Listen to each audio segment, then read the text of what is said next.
ನಾನು ಉಳ್ಳೂರು ಶ್ರೀನಿವಾಸ ಜೋಯಿಸರ ಬಗೆಗೆ ನಮ್ಮ ಮುಂದೆ ಹೊಸದಾಗಿ ಪರಿಚಯಿಸುವಂಥ ಪ್ರಯತ್ನವನ್ನು ಮಾಡೋದಿಲ್ಲ. ವಿಚಾರಗಳನ್ನು ಕೆಲವು ವೇಳೆ ನಾವು ತಮಗೆ ಮಾಡ್ತಾಬೇಕು. ಒಂದು ವೇಳೆ ಇಲ್ಲಿ ಯುವಕರಿದ್ದೀರಿ, ನಮ್ಮ ವಿದ್ಯಾರ್ಥಿನಿ ಇದ್ದಾರೆ, ಸಂಶೋಧಕರಿದ್ದಾರೆ, ವಿದ್ಯಾರ್ಥಿಗಳಿದ್ದಾರೆ, ಅವರ ಗಮನಕ್ಕಾದರೂ ಇಂಥ ಕೆಲವು ವಿಚಾರಗಳು ಬರಬೇಕು ಅನ್ನುವಂತಹ ಒಂದು ವಿಚಾರದಿಂದ ನಾನು ಇಲ್ಲಿ ಪ್ರಾಥಮಿಕವಾಗಿರತಕ್ಕಂಥ ಕೆಲವು ವಿಷಯಗಳನ್ನು ಹೇಳ್ತಾ ಹೋಗ್ತೇನೆ. ಈಗಾಗಲೇ ನಾವು ತಿಳಿದಿರುವ ಹಾಗೆ ಉಳ್ಳೂರು ಶ್ರೀನಿವಾಸ ಜೋಯಿಸರು ಹುಟ್ಟಿದ್ದು 29 ಮಾರ್ಚ್ 1892 ಮಂಗಳವಾರ. ಅವತ್ತು ಯುಗಾದಿ ಹಬ್ಬದ ದಿನ. ಚಿತ್ರದುರ್ಗದಲ್ಲಿ ಅವರ ಜೀವಿತದ ಅವಧಿ 56 ವರ್ಷ. 8/11/1956 ಅವರು ತೀರ್ಕೊಂಡರು. 56ನೇ ವರ್ಷದಲ್ಲಿ 56ನೇ ವರ್ಷದಲ್ಲಿ ಅವರು ತೀರ್ಕೊಳ್ಳೋದಕ್ಕೆ ಒಂದು ನೆಪದ ಕಥೆ ಹೇಳ್ತಾರೆ ನೋಡಿ. ಅದಕ್ಕೆ 55-56ನೇ ವರ್ಷದಲ್ಲಿ ಒಂದು ಗಂಡ ಇದೆ, ಗಂಡಂತರಿದೆ. ಅದನ್ನು ನಾವು ದಾಟಿದರೆ 100 ವರ್ಷಕ್ಕೂ ಮೀರಿ ನಾನು ಬದುಕ್ತೇನೆ ಅಂತ ಹೇಳಿದ್ರಂತೆ ಡಾಕ್ಟರ್ ಬಿ ರಾಜಶೇಖರಪ್ಪನವರು ನಮ್ಮ ಪುಸ್ತಕದಲ್ಲಿ ಇದನ್ನು ಪ್ರಸ್ತಾಪಿಸಿದ್ದಾರೆ. ನಿಜ. ಆದರೆ ಆ ಗಂಡಂತರ ಅವ್ರನ್ನ ಬಲಿ ತೆಗೆದುಕೊಳ್ತೇವೆ. ಇಲ್ಲ ಅಂದಿದ್ರೆ ಇನ್ನು ಎಷ್ಟು ಕೆಲಸ ಚಿತ್ರದುರ್ಗದ ಬಗ್ಗೆ ಅವರು ಮಾಡಬಹುದಿತ್ತು, ನಾವು ಇನ್ನೂ ಎಷ್ಟು ನಿರೀಕ್ಷಿಸಬಹುದಿತ್ತು, ಎಷ್ಟೆಲ್ಲ ಈವರೆಗೆ ನಮ್ಮ ಸಂಶೋಧನೆಗಳು ಬಹುಶಃ ನಾವು ಇದರಲ್ಲಿ ಮಾಡಿಕೊಳ್ಳಲು ಅವಕಾಶ ಇಲ್ಲದ ಹಾಗೆ ಅವರು ಒಂದು ಪರಿಪೂರ್ಣ ಒಂದು ಸ್ಥಿತಿಗೆ ಅದನ್ನು ತರಬಹುದಿತ್ತು ಅಂತ ಅನಿಸುತ್ತೆ.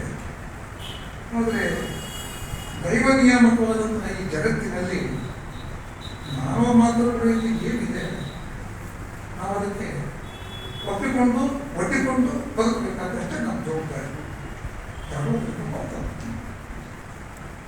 ಜೋಯಿಸರನ್ನು ಕುರಿತು ಮುಖ್ಯವಾಗಿ 3 ಪುಸ್ತಕಗಳು ಪ್ರಕಟವಾಗಿವೆ. ಇದರಲ್ಲಿ ನಾವು ನೋಡಿರ್ತೀವಿ. ಒಂದು, ಈ ಸಂದರ್ಭದಲ್ಲಿ ನಮ್ಮ ಕೆಳಗಲಹಟ್ಟಿ ಗೋವಿಂದರಾಜು ಅವರನ್ನು ಸ್ಮರಿಸಬೇಕು.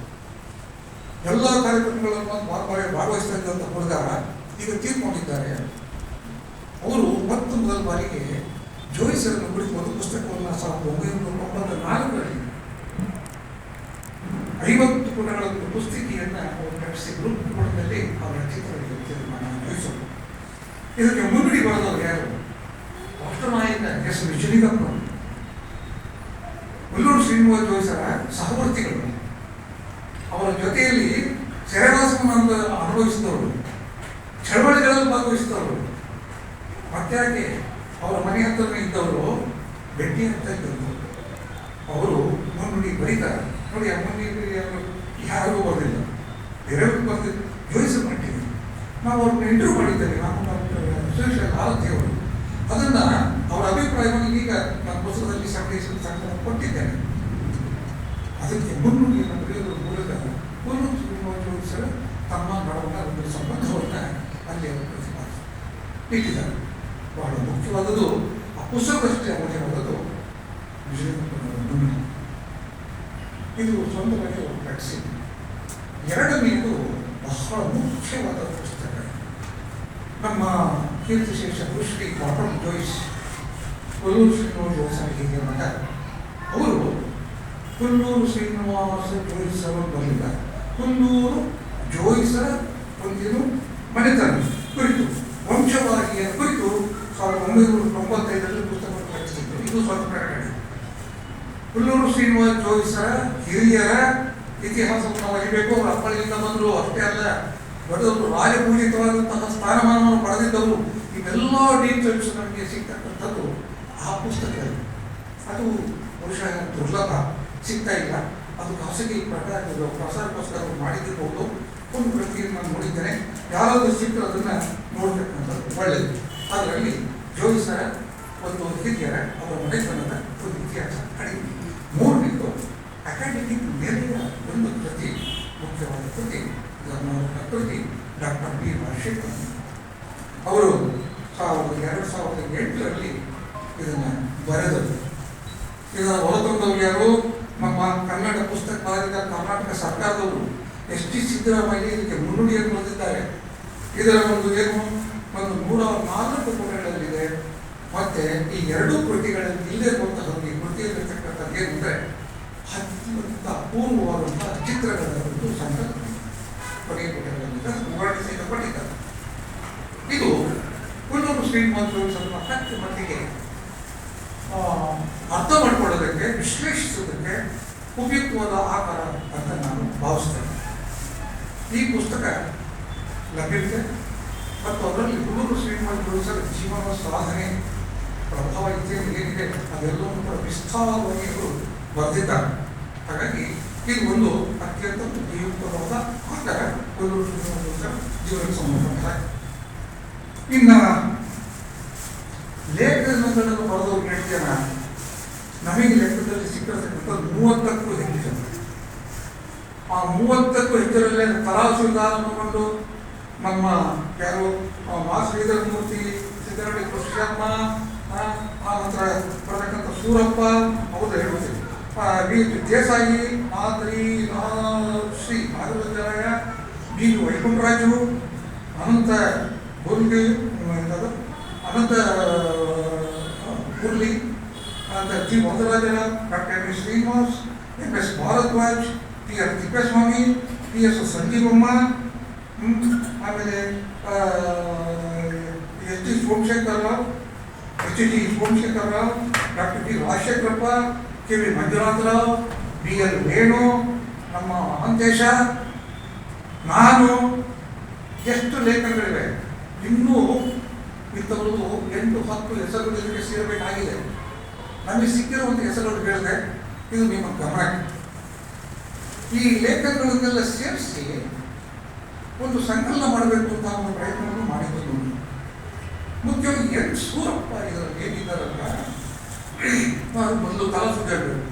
ತರಾಸು ಅವರನ್ನು ಕಂಡ ಕುರಿತು ಪ್ರಬಂಧ ಒಂದು ಸಂಕಲನ ತಂದು ತರಾಸು ಅವರು ಬರೆದಿರ್ತಕ್ಕಂಥ ಲೇಖನಗಳನ್ನೆಲ್ಲ ಒಂದು ಕಡೆ ಸಂಗ್ರಹಿಸಬೇಕು, ಬೇರೆ ಬೇರೆಯವ್ರ ಬಗ್ಗೆ ಅಂತ, ವ್ಯಕ್ತಿಚಿತ್ರಗಳ ಬಗ್ಗೆ ಅಂತ. ದುರದೃಷ್ಟವಶ ಆ ತರಾಸು ಅವರು ಜೋಯಿಸರ ಬಗ್ಗೆ ಬರೆದಿರೋ ಲೇಖನ ಸಿಕ್ಕಲೇ ಇಲ್ಲ. ಆದರೆ ಆ ಲೇಖನವನ್ನು ನಾನು ಸಂಪೂರ್ಣ ಪರಾಮರ್ಶಿಸಿ ಕೊಲ್ಲೂರು ಶ್ರೀನಿವಾಸ ಜೋಯಿಸರನ್ನು ಕುರಿತು ಮದಕರಿ ಬರೆದಲ್ಲಿ ಪ್ರಕಟ ಆದಾಗ ನಾನು ಅದನ್ನು ಬಳಸ್ಕೊಟ್ಟೆ. ಅದು ಒಂದೇ ಕೊನೆ, ಮತ್ತೆ ಆ ಲೇಖನ ಸಿಕ್ಕಿಲ್ಲ. ಇನ್ನೂ ಸಿಕ್ಕಬಹುದು, ಅದು ಸಿಕ್ಕುವ ಸಾಧ್ಯತೆ ಕಡಿಮೆ. ತರಾಸು ಅವರು ಬರೆದಂಥ ಒಂದು ಅಮೂಲ್ಯವಾದ ಲೇಖನ ಸದ್ಯಕ್ಕೆ ಹಾನಿಯಾಗಿದೆ. ಎನ್ ಸೂರಪ್ಪನವರು ರಾಯರ ಕಥೆಗಳು ಅನ್ನೋ ಹೆಸರಿನಲ್ಲಿ ಒಂದಷ್ಟು ಕಥೆಗಳನ್ನು ಬರೆದಿದ್ದಾರೆ. ಸುಮಾರು 8 ಕಥೆಗಳು, ರಾಯರ ಕಥೆಗಳು, ರಾಯರ ಸಮಾಜ ಸೇವೆ, ಆಮೇಲೆ ರಾಯರ ಸಂಶೋಧನೆ, ಆ ರೀತಿ ಒಂದು ಸ್ವಲ್ಪ ಈ ಲಾಲಿತ್ಯಪೂರ್ಣವಾದಂತಹ ಬರಹಗಳು. ಅದನ್ನು ಒಂದು ಸಂಕಲನ ತಗೊಂಡು ಪ್ರಯತ್ನ ಮಾಡಿಕೊಂಡು ಜೋಯಿಸರ ಒಂದು ಜೀವನದ ಒಂದು ವಿವರ ಸಿಕ್ಕಬಹುದು ಅಂತ. ಇನ್ನು ಇವರಲ್ಲಿರ್ತಕ್ಕಂಥ ಈ ನಮ್ಮ ಇವರು ಹೇಳಿದ್ದಾರಲ್ಲ, ಈ ನವೋದಯ ಇದು ಪತ್ರಿಕೆಯನ್ನು ತಂದಂತಹ ಈ ಶ್ರೀಧರ ಮೂರ್ತಿಯವರು ನೆರೆಹೊರೆಯವರು ಅಂತ ಒಂದು ಪುಸ್ತಕ ತಂದಿದ್ದಾರೆ. ಅದು ಒಂದು ರೀತಿ ಅದು ಟೆಕ್ಸ್ಟ್ ಬುಕ್ ಆಗಿತ್ತು ಕಾಲೇಜಿಗೆ. ಅದು ಕೆಲವು ವ್ಯಕ್ತಿಗಳ ಬಗೆಗೆ ಸ್ವಾರಸ್ಯಪೂರ್ಣ ಒಂದು ಚಿತ್ರವನ್ನು ಕೊಡ್ತಾ ಹೋಗ್ತಾರೆ. ಅದರಲ್ಲಿ ಕೊಲ್ಲೂರು ಶ್ರೀನಿವಾಸ ಜೋಯಿಸರ ಒಂದು ಚಿತ್ರದ ಒಂದು ಪ್ರೊಫೈಲ್ ಇದೆ. ಇಸ್ಪೀಟಾಟದಲ್ಲಿ ತೊಡಗಿದ್ದಂತಹ ಒಬ್ಬ ಮನುಷ್ಯ ನಿಧಿ ಶೋಧನೆಗೆ ಪ್ರಯತ್ನ ಪಡುವುದರ ಮೂಲಕ ಹೇಗೆ ಸಂಶೋಧನೆ ಕಡೆಗೆ ಹೋದರು ಅನ್ನುವಂಥ ಸ್ವಾರಸ್ಯಕರವಾದಂಥದ್ದು ಇಲ್ಲಿ ಪ್ರಸ್ತಾಪಿಸ್ತಾರೆ, ಇಲ್ಲ ಅಂತಲ್ಲ. ಆದರೆ ಕೊಲ್ಲೂರು ಶ್ರೀನಿವಾಸ ಜೋಯಿಸರನ್ನು ಗುರುತಿಸುವ ವಿಧಾನ ಇದೆಯಲ್ಲ, ಅನನ್ಯವಾಗಿದೆ, ಕುತೂಹಲ ಮೂಡಿಸುತ್ತೆ. ಹೌದು, ಈ ನಿಧಿ ಸಂಶೋಧನೆಗೆ ಪಡೆದಂಥ ಸಂಶೋಧನೆ ಹೌದು. ಈಗ ನಾವೆಲ್ಲ ಹೋಗಿ ಬೆಟ್ಟದಲ್ಲಿ ತಿರುಗಾಡ್ತೀವಿ ಅಂತ ಕೆಲವರು ಹೇಳ್ತಾರೆ, ನಿಗೂಢ ಸ್ಥಳಗಳಲ್ಲಿ ಹೋಗ್ತಿರಲ್ಲ, ಅಲ್ಲಿ ನಿಮ್ಗೆ ಏನಾದರೂ ಸ್ವಲ್ಪ ನಿಗೂಢವಾದಂತಹ ಏನೋ ನಿಧಿ ಸಿಕ್ಕಿರ್ಬೋದು, ತಿಪ್ಪೇಸ್ವಾಮಿ ಇದ್ದಾರಲ್ಲ, ಸಿಕ್ಕಿರ್ಬೋದಲ್ಲ, ಅಥವಾ ಗಮನಕ್ಕೆ ಬಂದಿರ್ಬೋದಲ್ಲ, ಎಲ್ಲಿಟ್ಟಿದ್ದೀರಿ ಹೀಗೆಲ್ಲ. ಕಾರಣಕ್ಕೆ 5 ದಶಕಗಳ ಕಾಲ ನಾವು ಚಿತ್ರದುರ್ಗ ಸಂಶೋಧನಾ ತಂಡದ ಬಗ್ಗೆ ಅಲೆದಾಡಿದ್ವಿ. ಈ ಸಾಕಷ್ಟು ಬೇರೆ ಬೇರೆ ಅನುಭವಗಳು ನಮಗೆ ಬಂದಿವೆ. ಅವೆಲ್ಲ ಒಂದು ರೀತಿ ನಿಗೂಢವಾದ ಕಥೆಗಳ ಬಿಡಿ, ಅದನ್ನು ಕೂಡ ನಮ್ಮ ಬೇರೆ ಒಂದು ಭಾಗಗಳಲ್ಲಿ ಅದನ್ನು ನಡೆಸೋಣ. ಅದರಲ್ಲಿ ಈ ನಿಧಿ ಶೋಧನೆ ಒಂದು ಕಥೆಯೂ ಇದೆ. ಅದನ್ನು ಕುರಿತೆ ಚಿನ್ನದ ಗಿರಿ ಅಂತ ನಾನು ಒಂದು ಕಾದಂಬರಿ ಸಿದ್ಧ. ನಿಧಿ ಶೋಧಕರ ಹಿನ್ನೆಲೆಯಲ್ಲಿ ಈ ಕಾಲದಲ್ಲಿ ಇರ್ತಕ್ಕಂಥದ್ದು. ಚಿತ್ರಕೂಟದಲ್ಲಿ ನಿಧಿ ಏನು ಯಾರು ಮಾಡಿದ್ದಾರೆ, ಹುಡುಕ್ಲಿಕ್ಕೆ ಪ್ರಯತ್ನ ಪಟ್ಟಂಥವ್ರು ಎಷ್ಟು ಜನ ಬಂದರು ಹೋದರು, ಇನ್ನೂ ಇದ್ದಾರೆ. ನಾವು ಅಂತ ನಿಧಿ ಶೋಧನೆಯ ಒಂದು ಶೋಧಕರ ಪ್ರೋತ್ಸಾಹಿವಲ್ಲ ಅಂಥವ್ರ ಜೊತೆಯಲ್ಲಿದ್ದು ಅವರ ಅನುಭವಗಳನ್ನು ಪಡ್ಕೊಂಡು ನೋಡಿದ್ದಾರೆ. ಹೀಗೆ ಕೊಲ್ಲೂರು ಶ್ರೀನಿವಾಸ ಜೋಯಿಸರು ನಿಧಿ ಶೋಧನೆಯ ಪ್ರಯತ್ನದ ಮೂಲಕ ಸಂಶೋಧಕರಾದರು ಅಂತ ನಮ್ಮ ಮಾಸಿದ ಮೂರ್ತಿಗಳು ಬರೆದಿರೋದು ಬಹಳ ಸ್ವಾರಸ್ಯಕರವಾಗಿದೆ, ತಮಾಷೆಯಾಗಿದೆ. ನೋಡಿ, ಇವರಿಗೆ ಜೋಯಿಸರಿಗೆ ಹಲವಾರು ಗ್ರಂಥಗಳು ಅರ್ಪಣೆಯಾಗಿದೆ. ಎರಡನ್ನು ಮಾತ್ರ ನಿಮಗೆ ಹೇಳ್ತೇನೆ. ನಾವು ಎಲ್ಲ ಮಾಡಿದ್ದೇವೆ, ಅದೆಲ್ಲ ಇಲ್ಲ. ಒಂದು ತರಾಸು ಅವರ ಸಂಸ್ಕೃತ ಕಾದಂಬರಿ, ಎರಡನೇದು ಡಾಕ್ಟರ್ ಜಿ ವರದರಾಜ್ ರಾವ್ ಅವರ PhD ಮಹಾಪ್ರಬಂಧ ಕುಮಾರರಾಮನ ಸಾಂಗತ್ಯಗಳು. ಈ ಕುಮಾರರಾಮನ ಸಾಂಗತ್ಯಗಳ ಬಗೆಗೆ ಹಂಸಗೀತೆಯನ್ನ ಮೊದಲು ಹೇಳಬೇಕು. ಯಾಕೆಂದ್ರೆ ಕೊಲ್ಲೂರು ಶ್ರೀನಿವಾಸ ಜೋಯಿಸರ ಜೊತೆಯಲ್ಲಿ ಇತಿಹಾಸದ ಮಟ್ಟಿಗೆ ತಿಳಿದುಕೊಳ್ಳುವ ಮಟ್ಟಿಗೆ ಒಂದು ಹತ್ತಿರದ ಸಂಬಂಧ ಇಟ್ಕೊಂಡಂಥವರು ತರಾಸು ಮತ್ತು ಅವರ ತಂದೆ ರಾಮಸ್ವಾಮಿಯವರು, ತರಾಸು, ಜೋಯಿಸರು ಮತ್ತು ಜಿ ವರದರಾಜರಾವ್ ಇವರು ಸ್ಟುಡಿಯೋದಲ್ಲಿ ಕೂತು ಒಂದು ಫೋಟೋ ತೆಗೆಸ್ಕೊಂಡ್ರು ನನ್ನಲ್ಲಿದೆ. ಅದು ನನ್ನ ಪುಸ್ತಕದಲ್ಲಿ ಬರುತ್ತೆ. ಒಂದೇ ಚಿತ್ರದುರ್ಗದ ಬೆಟ್ಟಕ್ಕೆ ತಂದೆ, ಮಗ ಮತ್ತು ಅವರ ಬೇರೆ ಸ್ನೇಹಿತರನ್ನ ಕರೆದುಕೊಂಡು ಹೋಗಿ ಪ್ರತಿಯೊಂದು ಅವಶೇಷಗಳ ಬಗೆಗಳನ್ನು ಪರಿಚಯಿಸಿ ಅವುಗಳ ವಿವರಗಳನ್ನು ಒದಗಿಸಿದವರು ಶ್ರೀನಿವಾಸರು. ಆ ಫೋಟೋ ಇದೆ. ಅವರು ನಿಂತು ಅದಕ್ಕೆ ಬೆಟ್ಟ ತೋರಿಸ್ಕೊಂಡು ಒಂದು ಗೋಡೆಯನ್ನು ತೋರಿಸ್ತಾ ಇದ್ದಾರೆ ಅರಮನೆಗಾರದಲ್ಲಿ. ಹೀಗೆ ಧೀರೋ ದೃಷ್ಟಿ ಮುಂದೆ ಅಂತದ್ದು ಭಂಗಿಯಲ್ಲಿ ತರಾಸು ಅದನ್ನು ಮಿಟ್ಟಿಸಿ ನೋಡ್ತಾ ಇರೋ ಒಂದು ಚಿತ್ರ ಕೊಟ್ಟಿದೆ. ಇದರ್ಥ ತರಾಸು ಅವರು ಹಂಸಗೀತೆ ಕಾದಂಬರಿಯನ್ನು ಯಾಕೆ ಕಲ್ಪನೆ ಮಾಡಿದರು? ನೋಡೋಣ. ಪರಿಹಾರ ಎಂಥ ಶ್ರೇಷ್ಠವಾದ ಕಾರ್ಯ. ಜಿ ವರದರಾಜರಾವ್ ಇಲ್ಲಿ ಇಂಟರ್ಮೀಡಿಯೇಟ್ ಕಾಲೇಜಿಗೆ ಬಂದರು. ಇಲ್ಲಿದ್ದಂತಹ ಕನ್ನಡಾಧ್ಯಾಪಕರಾಗಿದ್ದರು. ಅವರು ಡಾಕ್ಟರ್ DL ನರಸಿಂಹಾಚಾರ್ಯ ಅವರ ಮಾರ್ಗದರ್ಶನದಲ್ಲಿ ಮೈಸೂರು ವಿಶ್ವವಿದ್ಯಾನಿಲಯದಲ್ಲಿ ಇವರು ಕುಮಾರರಾಮನ ಸಾಂಗತ್ಯಗಳ ಬಗ್ಗೆ ಸಂಶೋಧನೆ ಕೈಗೊಂಡಿದ್ರು. ಅವರು ಹೇಳಿದ್ರಂತೆ DL ನೋಡಪ್ಪ, ಚಿತ್ರದುರ್ಗದಲ್ಲಿ ನಿಂತಿಯ ಆ ಒಲ್ಲೂರು ಶ್ರೀನಿವಾಸ ಜೋಯಿಸರು ಏನು ಟ್ಯಾಪ್ ಮಾಡ್ತಾರೆ, ಹೇಗೆಲ್ಲ ಸೋರ್ಸನ್ನು ತಗೊಂಡಿದ್ದಾರೆ, ಸಂಗ್ರಹಿಸಿದ್ದಾರೆ, ಅವುಗಳನ್ನು ನೀನು ಬಳಸಿಕೊಂಡು ಕೆಲಸ ಮಾಡಿದರೆ ನೀನು PhD ಅಂತ ಮುಗಿಯಿತು. ಅಷ್ಟು ಸೋರ್ಸ್ ಇದೆ. ನಿಜ. ಆಗ ಒಲ್ಲೂರು ಶ್ರೀನಿವಾಸ ಜೋಯಿಸರ ಬಗ್ಗೆ ನಾನು ಇಂಟರ್ವ್ಯೂ ಮಾಡಿದೆ ವರದರಾಜರಾಯರಿಗೆ. ಅವರು ಹೇಳಿದ್ರು, ಅಲ್ಲಿಯವರೆಗೆ ನಾನು ಅವರನ್ನು ಸಂಧಿಸುವ ವೇಳೆಗೆ ಸ್ವಲ್ಪ ಇಸ್ಪಿಟಾಟದ ಹುಚ್ಚಿತ್ತು. ನಾನು ಹೋಗಿ ಅವರ ಸ್ನೇಹವನ್ನು ಸಂಪಾದಿಸಿದ ನಂತರ ಹುಚ್ಚು ಹೊರಟು ಹೋಯಿತು. ಆ ಸಮಯವನ್ನು ನನ್ನ ಜೊತೆಯಲ್ಲಿ ಅವರ ಚರ್ಚೆಯಲ್ಲಿ ಮತ್ತು ಅವರ ತಿರುಗಾಟದಲ್ಲಿ ತೊಡಗಿಸಿಕೊಂಡರು. ಕೊಲ್ಲೂರು ಶ್ರೀನಿವಾಸ ಜೋಯಿಸರಲ್ಲಿ ನಾಗಸಂಗಯ್ಯ ಅನ್ನೋದು ಮೂರು ಕೃತಿ, ಒಂದು ಕುಮಾರನ ಸಾಂಗತ್ಯದ ಒಂದು ಕೃತಿ ಇದೆ. ಅವು 3 ಪ್ರತಿಗಳಿವೆ ಬೇರೆ ಕಾಪೀಸ್. ಅವು 3 ಜನ ಕವಿಗಳಿದ್ದರು ಅನ್ನುವಂಥ ಒಂದು ತಿಳುವಳಿಕೆ ಅವರಿಗಿತ್ತು. ನಾನು ಹೋದ್ಮೇಲೆ ಅಲ್ಲ, ಅದು ಒಬ್ಬರದೇ ಕೃತಿ ಅಂತ ಹೇಳಿದೆ. ಈಗ ಇವರು 56 ತೀರ್ಕೊಂಡ್ರು. 66 10 ವರ್ಷಗಳ ನಂತರ ಈ ಕೃತಿ ಪ್ರಕಟವಾಯಿತು ಮೈಸೂರು ವಿಶ್ವವಿದ್ಯಾನಿಲಯದಿಂದ.